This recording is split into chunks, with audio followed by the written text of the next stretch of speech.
I think parents are nervous, obviously, when it's a new thing, especially. So to let their kids know, you know what, I know you're going to really have a great time and enjoy this. I think it's important that the parents really communicate that and don't give the kid an idea that there's like something to be worried about. I think that's important.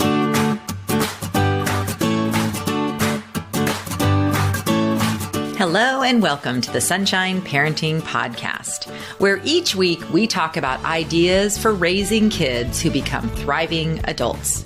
I'm your host, Audrey Monkey. I'm a summer camp director, writer, and speaker, and I've had the privilege of working with thousands of children, teenagers, young adult counselors, and parents over the past 3 decades. My husband, Steve, and I are raising 5 kids who currently range in age from 15 to 25. So my interest in raising kind, optimistic, self-reliant kids who become thriving adults is personal as well as professional. If you're a regular listener to the podcast, you know that one of my favorite topics to discuss is summer camp. In this episode of the podcast, I'm chatting with my friend and fellow camp director, Maria Horner, about reasons not to worry while your camper is at camp this summer.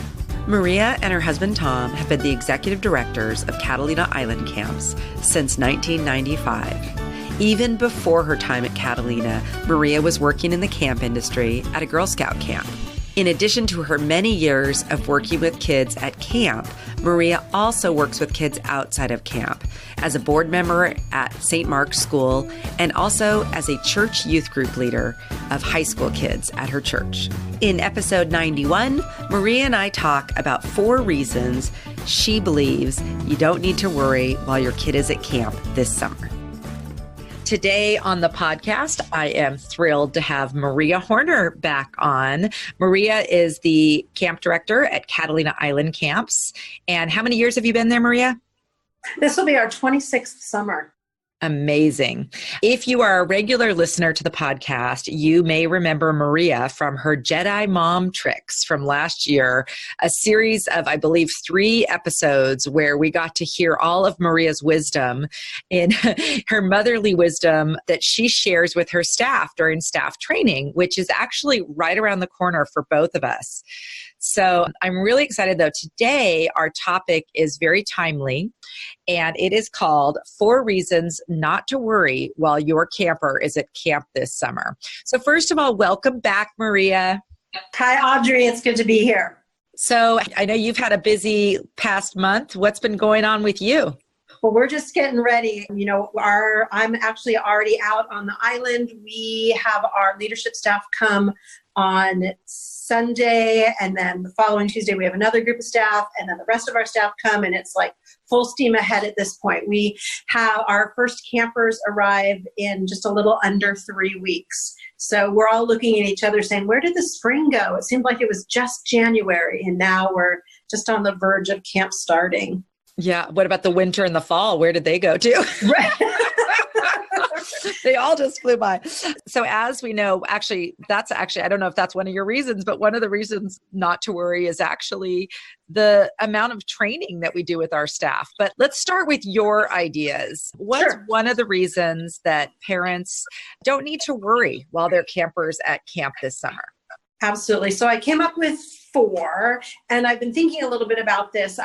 Like you, at this time of year, I'm getting phone calls from those parents who were super enthusiastic in, December, January, February. And now as we're getting a little bit closer, they're getting a little nervous, or maybe their kids are getting a little nervous. So I'm getting a lot of those kinds of phone calls.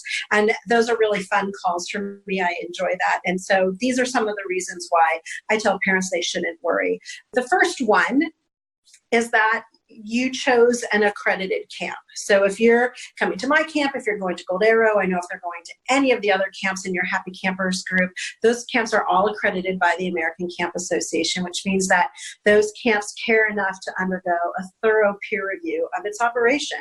And that includes everything from staff quality and training to emergency management, all kinds of things that they're doing voluntarily to ensure that their program is top notch. So you might be a parent right now thinking, oh my gosh, I don't know if my camp is accredited or not. So that's okay. You can go and you can check and you can ask them. And if for some reason you happen to have chosen a camp that is not accredited yet, if you go to the ACA website, which is just www.acacamps.org, there's a whole half of the website that's specifically for parents. And on that website, there's an incredible list of questions to ask a camp director. And I always love when I get a phone call from a parent and I know they have that paper in front of them because I'm just like taking through the questions with them. But that's a great place to start if the camp that you've chosen doesn't happen to be accredited yet. Yeah, that's a great tip. I actually have been doing this Ask Me Anything About Summer Camp series on Wednesdays, just on Facebook Live, and then putting the video on my website. And one of them was questions to ask camp director. And I found so many great resources at ACA and different places and kind of combined them all to come up with sort of good questions to ask. But I do think you're right. Accreditation is a nice assurance for families that at least this camp is taking a lot of effort to meet the industry standards in all of these different areas. So right. Yeah. It's no small job to get accredited. There's some real work that goes into it. And it's really beneficial to the operation. And you're a trainer, right? You train camp people who are going through the accreditation process? Right. So I instruct in our local area, and then I train the instructors as well. So all volunteers, camp professionals from around the country who volunteer to be what we call standards visitors. So every 5 years, a team of trained standards visitors go into each accredited camp and observe both written documentation and practices actually in place based on the identified standards to see that the camps are in compliance with all of them. And it's a really fun part of it's not my job, it's what I do as a volunteer, but I love it. I love visiting other camps. I love seeing how other people do things. I learned so much from that. And there are a lot of really amazing programs out there. Yeah, I really enjoyed. I was a visitor for about a decade or so, and I really enjoyed just seeing these amazing different programs, all the different things going on at camps. It's really terrific. Okay, so number one, you're not worrying because you chose an accredited camp. What's reason number two? So reason number two is because you've been in touch with the camp director. So you've called, you've asked questions, you've gotten the answers that you were looking for. It's so interesting to me. I'll get parents who call me and apologize for calling and asking questions, or even when they email and ask questions, they apologize for being a bother, which I think is so funny to me, because if you're going to allow me to take care of your child for 2 or 3 or 4 weeks during the summer, I actually think it's stranger if you don't want to talk to me first. Like, I would imagine you would want to know who's the person in charge of the place where your child's going to be spending a lot of time. So another reason not to worry is because you've picked up the phone and you've actually talked to the person who's going to be running the show wherever it is, where your child is. And you can go on to the ACA website to find great questions to ask if you can't think of any. But I would imagine if you just sit down with your child or with your spouse, you can probably come up with enough questions on your own. But it's definitely key to pick up the phone and talk. Email is great for like logistical things for sure, but there's something really nice about being able to engage in a conversation over the phone. It's funny that seems so old-fashioned now, but there's just really something about that to really get to know the face behind the signature on all of the paperwork. Oh my gosh, so true. And it is funny. Camp people, as you and I can attest, like talking to other people. Or just talking. So yes, I agree with that. I did a podcast interview or podcast panel at ACA at the American Camp Association conference with several camp directors. And I can't remember exactly what the title was, but basically it was sort of like advice for partnering with your child's camp director. And the consensus, everybody kept saying, oh my gosh, I love it when people call me and ask about things or want to talk about some special need their child has. All of that to us is so great because we're all on the same team and we want the child to have a successful experience. And parent is the expert on the kid. we're the expert on camp. Together, we can make sure that the camp is going to be set up for your child and all that. So I love that advice, and I agree 100%. And, it's fine even during the summer, but before the summer, you might have a longer chance to chat with the camp director. Right. Well, first of all, we are all always excited to turn away from our computers and actually have a conversation. Like that's a phenomenal respite from the administrative work that we have to do. I also think, you said something about, a camper, a special need that they might have. And one of the things that I would really encourage parents is to be as upfront and transparent about your child as possible. Every camp can accommodate different things. We can do a lot at our camp, and we can do it way more successfully when we know in advance. If we have to spend a few days figuring out what's going on with a kid, either socially or behaviorally, or even with like their food issues, that's time lost. Or if we knew that up front, we're going to be able to, meet those needs right from the very beginning. And I know sometimes parents are hesitant to share, my child might need a little extra help with this or, whatever. But honestly, it's so much better to know that up front. Yeah. And I'm sure you've had the experience where, a new camper gets to camp and there's something going on behaviorally and you're trying to figure it out. And so you call the parents and then they'll say, oh yeah, this happened at school and this is what they did. And it's like you said, give us the heads up and then we're more prepared. The staff are prepared. The child's in the correct group, all of that good stuff. So, and it's not even just new campers. I had a girl a number of years ago, a long time ago, actually, who was probably on at least her second, maybe her third summer. And she had always loved camp and done great. And this summer there was just something off about her. And when I finally called her mom, it turned out that dad was in the hospital. He'd been having some health issues. And so the poor little, she was like 10 or 11, she was so worried. And I just said to Mom, if you had told me that, we could have made arrangements for either you to call me every day to let me know that he's fine, or we could have even arranged, once or twice during her 2-week session for her to call and hear her dad's voice. That was all she needed to be okay, but they didn't want to burden us with that information. It was like, oh, please burden me. Yes. Please burden us. We want it. Okay. I think we've made it to number 3. Is that correct? Right. The third reason not to worry. The third reason not to worry is because you have prepared your child for the experience. And what I mean by that is that your child has had opportunities to sleep in places other than their own homes, as well as sleep in places where the adults in charge are not their parents. So maybe they've spent the night at grandma and grandpa's house or friends' houses, or they've gone camping with other people. They've been in strange environments with people they're not necessarily related to, so that's not unusual for them. I think that's super important. You also have taken the time to really look at the materials that the campus sent you. So you've watched all of the videos. I know, like most camps, we have a YouTube channel and there are about 80,000 videos there, both the ones that we've produced for marketing purposes, so they're super polished and fun, as well as the ones that our campers make during the summer. We have a program with our GoPro cameras and we have groups of kids make videos every summer. And that's a great way to get an insight into what camp looks like through the eyes of our campers. You've read through all of the materials that we've sent you with your child, so your child knows, here's the packing list. This is one of my soapboxes, in a big believer in packing, you and your child packing together. There's nothing worse and this happens every summer, we have at least one 7-year-old girl who is sure her mother sent her without any bathing suits, which is challenging at a beach camp.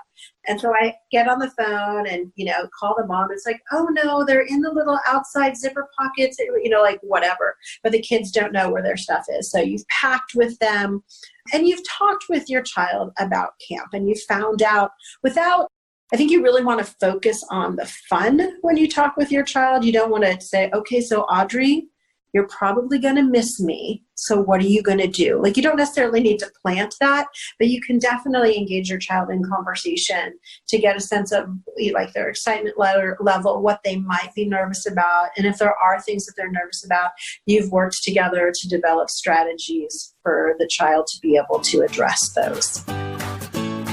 Hey, Sunshine Parenting listeners. If you happen to be listening to this episode on the day that it's released, which is June 7th, then this is the 1-month anniversary of the release of my book, Happy Campers, 9 Summer Camp Secrets for Raising Kids Who Become Thriving Adults.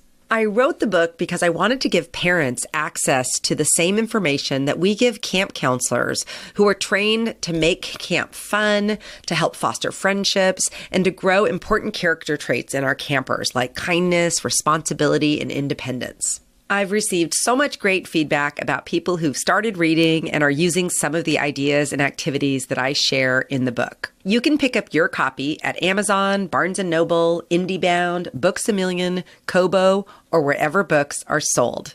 For more information about the book, as well as a lot of resources, including our summer read-along schedule for the Happy Campers Book Club, visit happycampersbook.com. I was just rereading Homesick and Happy, and I know you send that to your first-year families just like we do. And that is one of the things they talk about is just kind of the preparation. It's also kind of the emotional preparation of expressing confidence in your child. So, I think parents are nervous, obviously, when it's a new thing, especially. So to let their kids know, you know what, I know you're going to really have a great time and enjoy this. I think it's important that the parents really communicate that and don't give the kid an idea that there's like something to be worried about.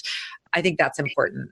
Yeah, so it's very funny. As you know, our son graduated from college a week and a half ago, and he went to school in Ohio, and he had his car there. And the original plan was his best friend from high school was supposed to fly out after his own college graduation and drive back with Nick. But good for him, he got a full-time job that wanted him to start sooner. So Tom and I both said to Nick, do you want us to drive back with you? And Nick really wanted to do it by himself. And I don't know if you remember this, but a week and a half ago, there was horrific weather in the Midwest. There were tornadoes and thunderstorms and flooding, and he was going to have to drive right through that. My sweet little California boy who barely drives in the rain, right? So Tom and I were both super nervous, but he really wanted to do it. And of course, we were confident in his ability to do it, but and we know all of that, right? You got to express confidence. You got to tell, but still in your heart, you're like, oh my gosh, my baby's driving 2,000 miles across the country he drove through snow in Denver. Like, it's crazy. But so that was a really good reminder for me that it's okay for me to be nervous as a mom. It's not okay for me to project that onto my child. It doesn't help him any at all. Well, and I think, it exacerbates if you're already feeling nervous about something and then you see like mom or dad really being nervous, it just makes you worse. Yeah. Oh, for sure. And he made it back fine, had a great trip, did a lot, anyway. A lot of good reflection time. That's great. Yes. After college, have a long drive just to listen to music, think about things, plan your life.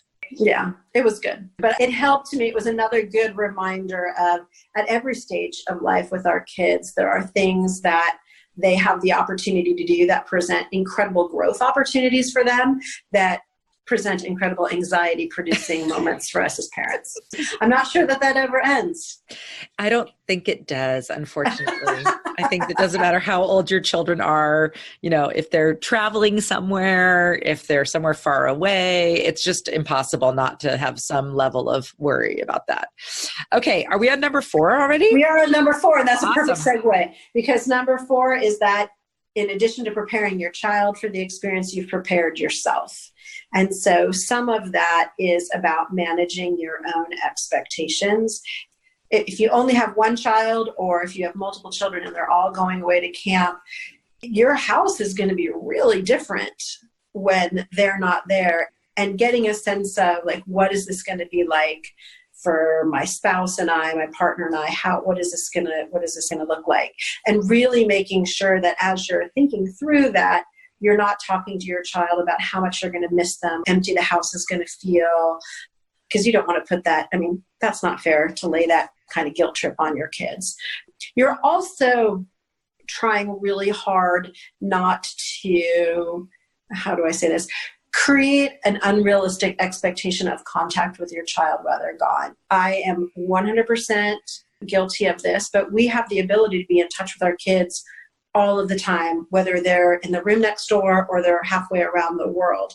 And whether that's good or bad is really irrelevant because it just is. And so our camp, like yours and many others, is unplugged. Our kids don't have their phones. So mom can't, be missing little Johnny and send a text message or a Snapchat and hear right back.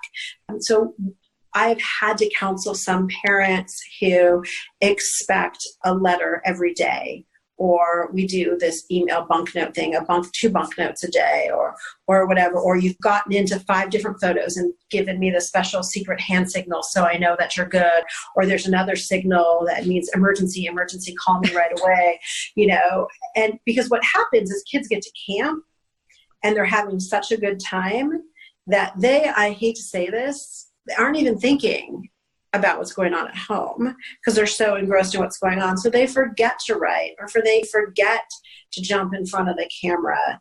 And mom and dad read way more into that than they need to. And the photo thing is such a catch-22, right? It's such a mixed blessing. It's so great for parents to have a glimpse into what camp life is like, but it's so easy to read more into a photograph than is really happening.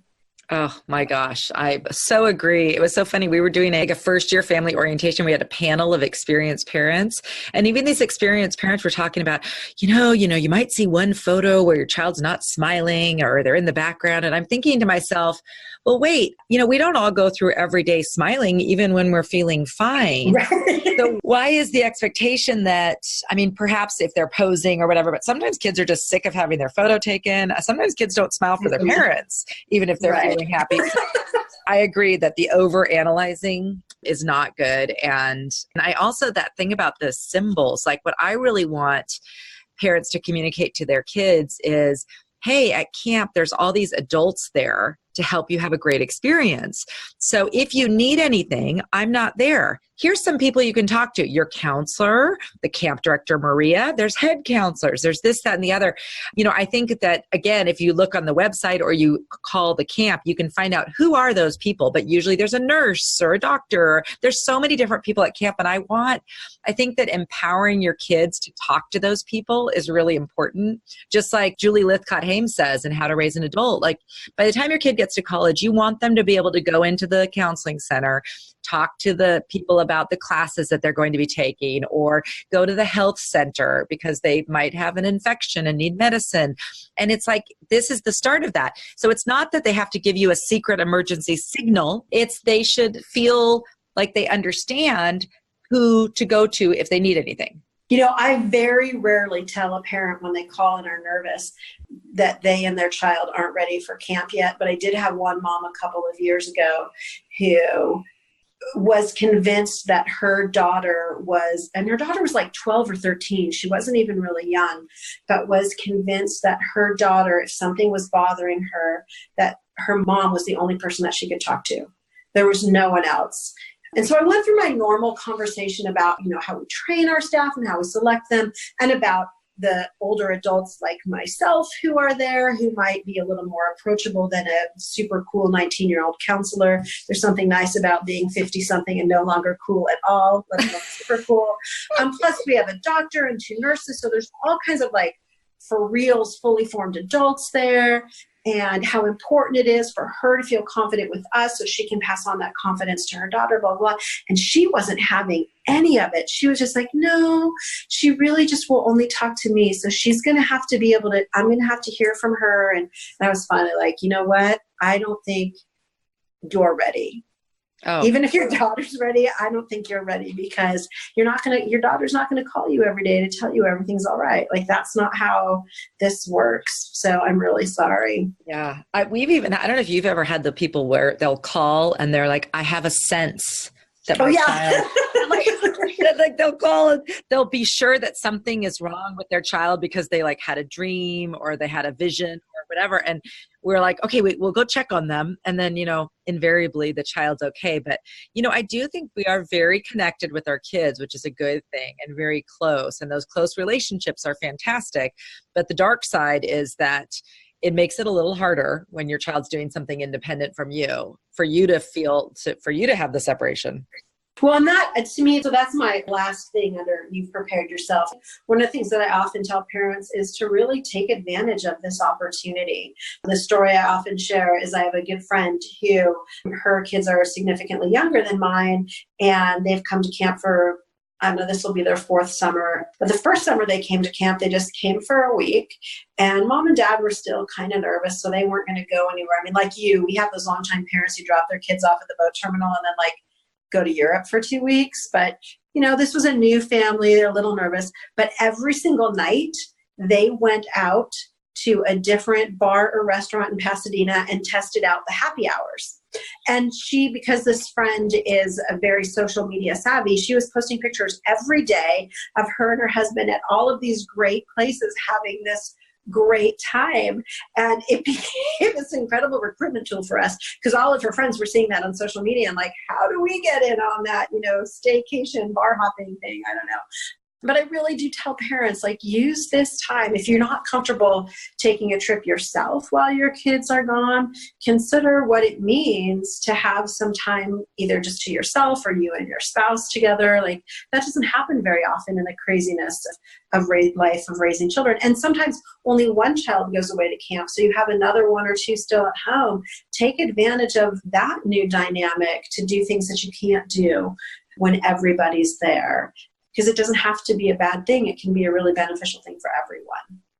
Yes, I agree 100%. It's so interesting, Maria, because when I wrote a post years ago that's been shared quite a bit, 5 reasons not to worry while your child's at camp, but it was very different from your 4 reasons. Mine were more the external reasons, about the camp. I mean, the accreditation one was the same, but I really like how yours are really things that people can do themselves to help them not worry, which I love that. Well, I think you're still going to worry. And I think that that's probably the most important thing we convey to parents is that just like we tell kids, it's okay to miss home when you're at camp, right? You can miss home and still have fun at camp at the same time. The 2 things aren't in conflict with one another. And the same thing is true from the parent side. Of course you miss your child.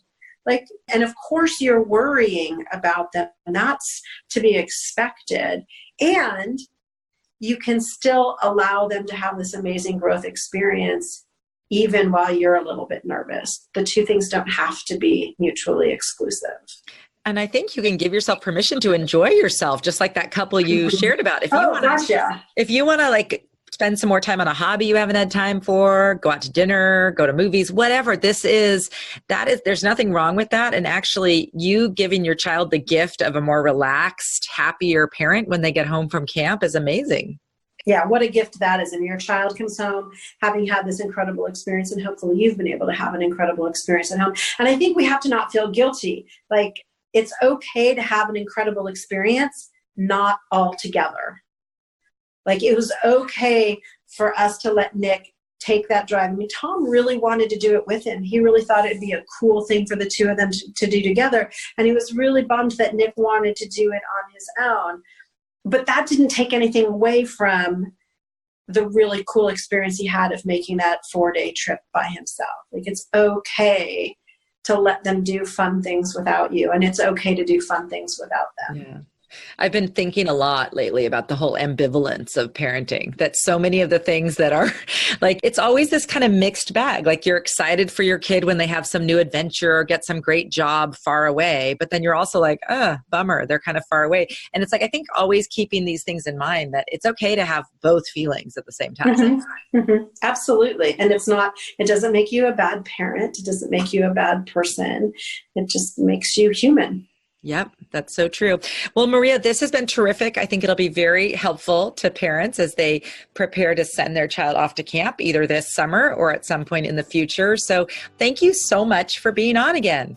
Thank you, Audrey. And remember, call your camp director. Yes.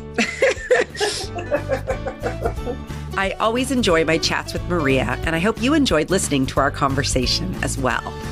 You can find notes and links to the other episodes that Maria and I have recorded on the podcast at my website at sunshine-parenting.com. Search for episode 91. If you're interested in more resources about summer camp, I have many posts and podcast episodes available on my website at sunshine-parenting.com. Simply click on either podcast or blog to find camp-related posts. If you enjoy the podcast, I'd really appreciate your support. You can simply give Sunshine Parenting a rating or review on iTunes or wherever you listen to your podcasts. If you're sending your child to camp this summer, I hope this episode helped you to not worry quite so much. I'd like to end this episode with a quote from a 7-year camper named Caroline. Parents will realize when the kids come back for however long they were gone that they're a completely new person and they have grown so much and they have probably become more confident just because they have gone to camp. This podcast is a proud member of Parents on Demand, a network of high-quality shows for families just like yours. Download our free network app on Apple and Android and listen to your favorite episodes on the go.